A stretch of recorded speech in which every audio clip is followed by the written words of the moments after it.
Inter వరకు చదువుకున్న ఆ యువకుడు ఇంటి వద్దే ఉంటూ వ్యవసాయ పనులు చేసుకుంటున్నాడు. గురువారం ఉదయం సొంత పనుల మీద వేరే ఊరికి బయలుదేరి ద్విచక్ర వాహనంపై వెళ్తుండగా గుర్తు తెలియని వాహనం ఢీకొని మృతి చెందాడు. దీంతో నూతన సంవత్సరం రోజునే ఆ ఇంట్లో విషాద ఛాయలు అలుముకున్నాయి. ఈ సంఘటన చిత్తూరు జిల్లా పుల్చెల మండలం మంగళంపేట పరిసర ప్రాంతాల్లో చోటు చేసుకుంది.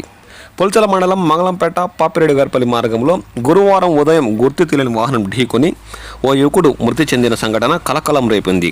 కల్లూరు ఎస్ఐ వెంకటేశ్వర్ల కథనం మేరకు మండలంలోని నన్నూరువారిపల్లి పంచాయతీ జల్లావారిపల్లికి చెందిన రాజ్ కుమార్ ఇంటర్ వరకే చదువుకుని వ్యవసాయ పనులు చేసుకుంటున్నాడు.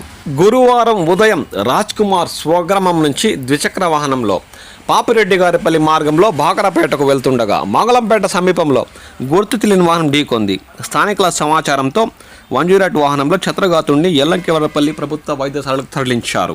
అయితే అప్పటికే రాజ్ కుమార్ మృతి చెందినట్లు వైద్యులు నిర్ధారించారు.